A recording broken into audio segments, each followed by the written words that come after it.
Assalamualaikum everyone, welcome to my channel NYK5 educational platform. आज हम science का जो टॉपिक पढ़ेंगे वो है ह्यूमन डाइजेस्टिव सिस्टम, जिसे सिंधी में इंसानी हाज़मे जो निज़ाम और उर्दू में निज़ाम निज़ाम कहते हैं। ये टॉपिक क्लास 4 और पेज नंबर 40 से लिया गया है। सबसे पहले हम डाइजेशन को समझेंगे कि डाइजेशन क्या है। डाइजेशन एक ऐसा प्रोसेस है जिसमें फूड की ब्रेक डाउन होती है। खाने को छोटे छोटे हिस्सों में तकसीम किया जाता है, नतीजे में हमें न्यूट्रिएंट्स मिलते हैं। वो न्यूट्रिएंट्स ब्लड में एब्जॉर्ब होकर बॉडी के मुख्तलिफ हिस्सों तक जाते हैं। फिर बॉडी उन न्यूट्रिएंट्स को एनर्जी में कन्वर्ट करती है। फिर हमारा जिस्म उस एनर्जी को मुख्तलिफ कामों के लिए इस्तेमाल करता है, जैसे कि ग्रोथ, नशोनुमा या वादवेज, सेल रिपेयर, सेल की मरम्मत वगैरह, और इसके अलावा ब्रेन फंक्शन, हमारे दिमाग को भी काम करने के लिए तवानाई या एनर्जी की ज़रूरत होती है। डाइजेशन का प्रोसेस जिस्म का कोई एक हिस्सा नहीं करता, बल्कि जिस्म के बहुत सारे हिस्से मिलकर इस प्रोसेस को सरअंजाम देते हैं। अब वो हिस्से कौन से हैं? Mouth, oesophagus, stomach, small intestine, large intestine, और कुछ ऑर्गन्स या ग्लैंड्स भी हैं, लिवर, गॉल ब्लैडर और पैंक्रियास। अब वन बाय वन हम इन सब पार्ट्स को डिस्क्राइब करेंगे। सबसे पहले है माउथ। डाइजेशन जो होती है वो हमारे माउथ से ही स्टार्ट हो जाती है। खाने को हम दांतों की मदद से चबाते हैं। जब हम खाने को दांतों की मदद से चबाते हैं तो हमारे माउथ में ग्लैंड्स भी होते हैं, जिसे सैलिवरी ग्लैंड्स कहते हैं। वो सैलिवा प्रोड्यूस करते हैं, जिसे रस या पानी भी कह सकते हैं। वो सैलिवा क्या करता है? खाने को नरम बनाता है ताकि हम खाने को आराम से, आसानी से चबा सकें, उनको तोड़ सकें। फिर उसके बाद खाना एसोफेगस में आता है, जिसे फूड पाइप भी कहते हैं। फिर एसोफेगस से गुजरकर खाना स्टमक में आता है। स्टमक उस खाने को मजीद बारीक करता है, मजीद तोड़ता है। स्टमक में एक केमिकल होता है जिसे HCl कहते हैं, हाइड्रोक्लोरिक एसिड। अब HCl का काम क्या है?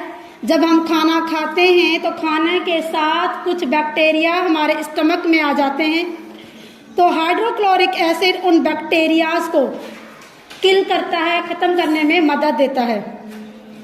यहाँ पे खाना पार्शली डाइजेस्ट होता है, मतलब कि खाना मुकम्मल तौर पर डाइजेस्ट नहीं होता। फिर उसके बाद खाना जो है वो स्मॉल इंटेस्टाइन में आता है। जैसे ही खाना स्मॉल इंटेस्टाइन में आता है, गॉल ब्लैडर एक जूस प्रोड्यूस करता है जिसका नाम है बाइल जूस, और पैंक्रियाज भी एक जूस खारिज करता है जिसका नाम है पैंक्रियाटिक जूस। यह दोनों जूस मिलकर हमारे जो खाने में फैट होती है उसको डाइजेस्ट करने में मदद देते हैं, मतलब चर्बी को और मजीद तोड़ देते हैं। पैंक्रियाज में एक एंजाइम होता है लिपेज। वो लिपेज बाइल जूस के साथ मिलकर चर्बी को मजीद तोड़ देता है, उसको छोटे छोटे हिस्सों में तकसीम कर देता है। अब ये फैट क्या है? जैसे मैंने स्टार्टिंग में कहा था कि जब खाना ब्रेक डाउन होता है तो हमें नतीजे में क्या मिलते हैं? न्यूट्रिएंट्स मिलते हैं। तो वो न्यूट्रिएंट्स क्या हैं?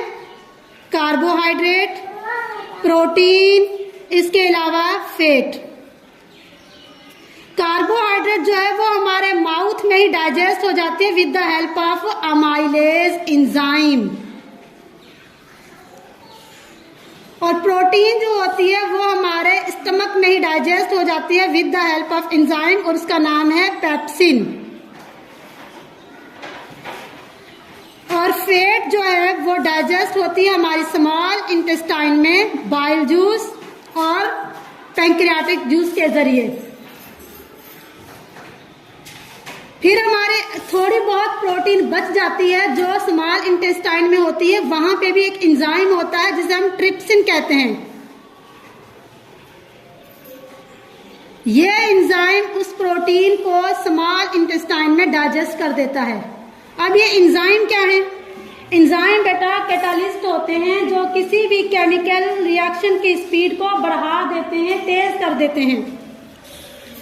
फिर यहाँ पे जो हमारी डाइजेशन है वो कंप्लीट हो जाती है। फूड यहाँ पे मुकम्मल तौर पर डाइजेस्ट हो जाता है स्मॉल इंटेस्टाइन में।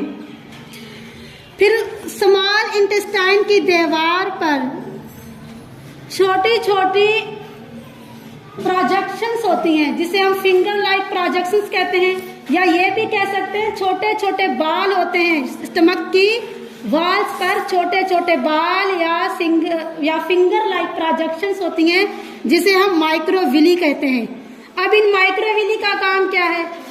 खाने में जो न्यूट्रिएंट्स होते हैं उनको एब्जॉर्ब करके ब्लड में मुंतकिल करता है। कौन? माइक्रोविली।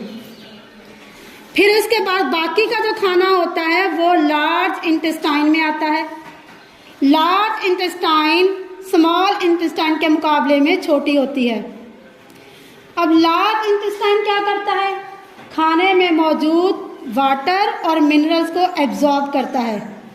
बाकी जो गैर हजमशुदा खाना होता है वो रेक्टम में जाता है। यहाँ पे हमारा टॉपिक कंप्लीट हुआ। अगर